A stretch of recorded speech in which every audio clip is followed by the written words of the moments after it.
applications, got rid of all my web browsers, and hopefully it doesn't crash. But anyway, just a short one tonight, as I'm a bit bored, so I thought I'd come on, see what everyone's doing. And these lives, they're really random. There's nothing in particular why I go live.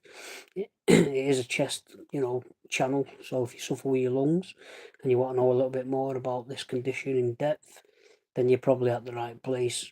Even if you haven't got bronchiectasis, if you've got cystic fibrosis, COPD, emphysema, or any underlying chest condition, hit the subscribe button, because I've got videos there that are private that need, bringing back. So there's a lot of good information on this channel. I had a break for about a year or two.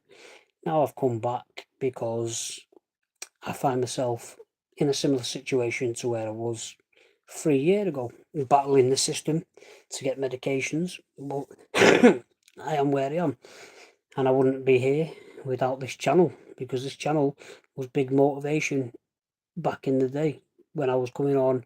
To most people it would have felt like a sob story, but people who know about chest conditions and how it impacts family members, friends, and loved ones in general, or even themselves, having your backing made sure there was no white flags and no peace talks, meaning I know what I deserve.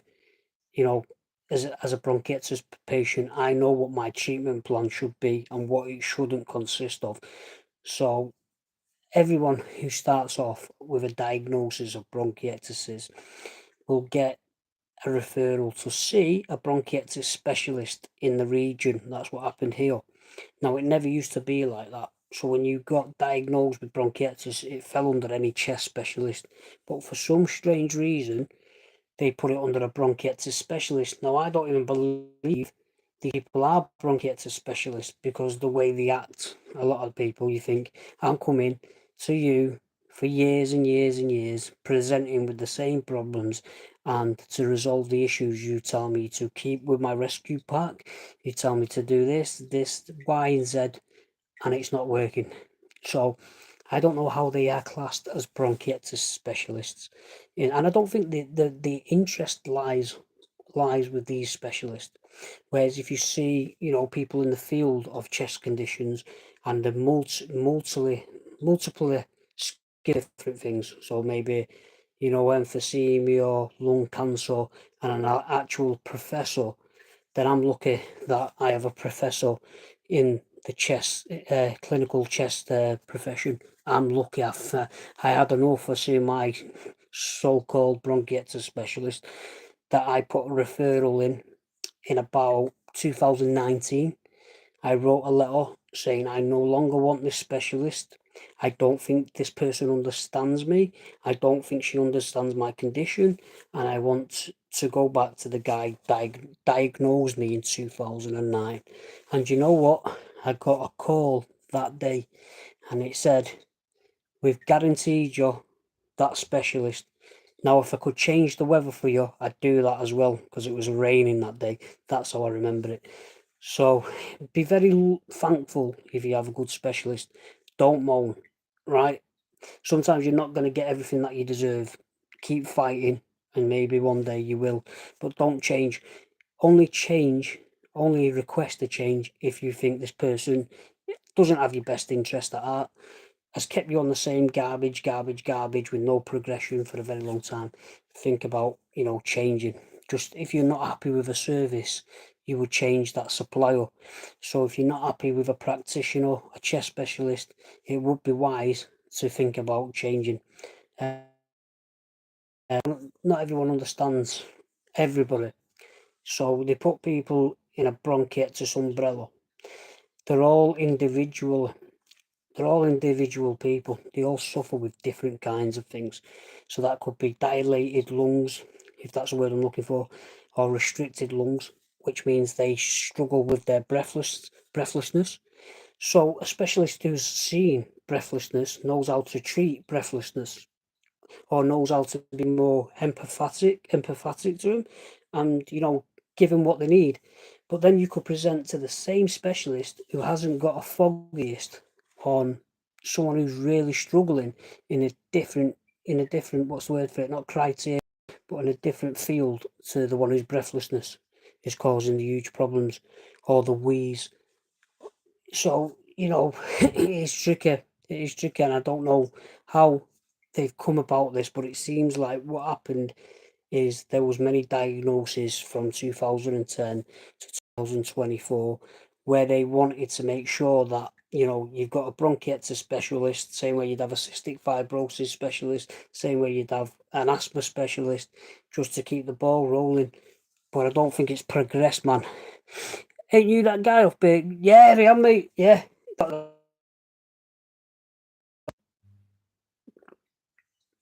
I crashed.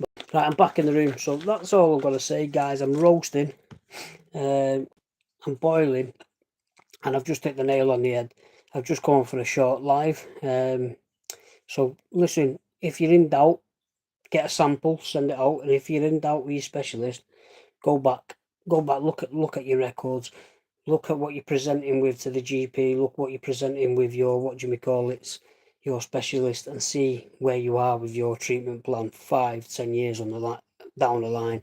If you can see only progression of your lung condition, how it's progressed, and you cannot see any, improvements in treatment plans, things like that, then you need to think wisely and really sit down with someone, and whether it's a family member, whether it's, a GP, anybody, even if it's pals that you've got to contact, you could do that.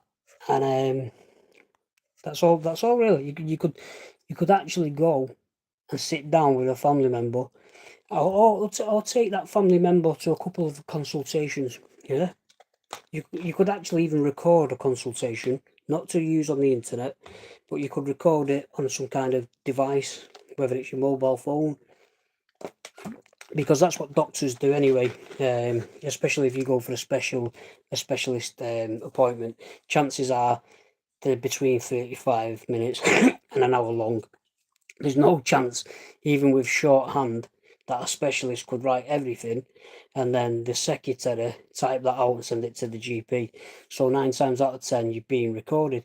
So if you think, if you're, what's the word for it, struggle to remember what went on during that consultation, struggle to remember what you went there for in the first place, forget what you was meant to ask, what you didn't ask, you can always play it back, and then you can think, you can listen back and think, was this specialist really interested in me as an individual, or were they more interested as me as a number?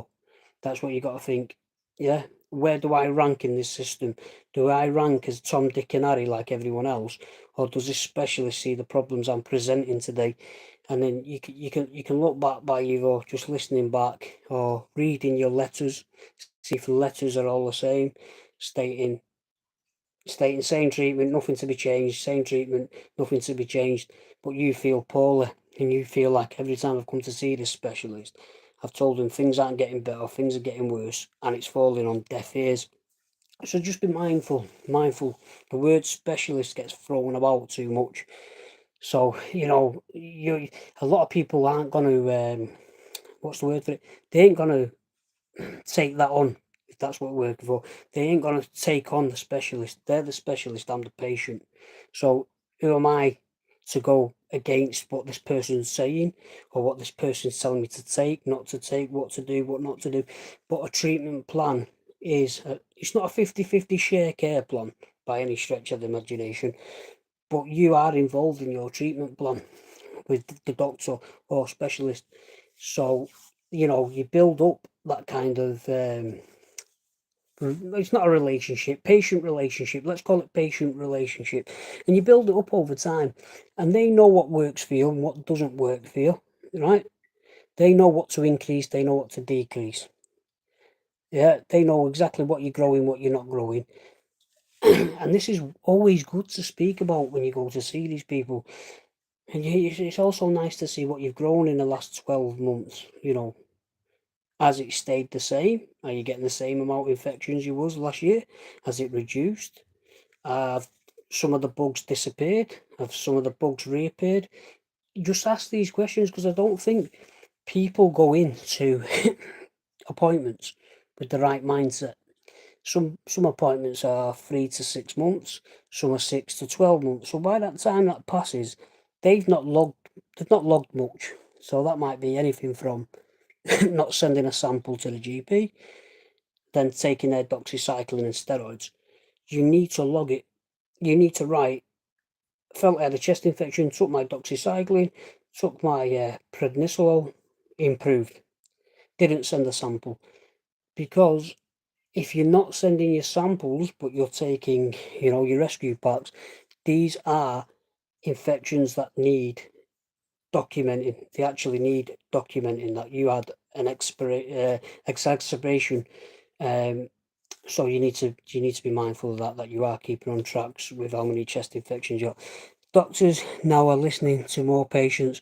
Well, it has to be, Chris, because it seems like we've changed in many ways. We've changed into a culture now where you walk and you see your GP and they don't stand up and look at you up and down, see how you're feeling. They've got the face stared at a screen. They're just typing away.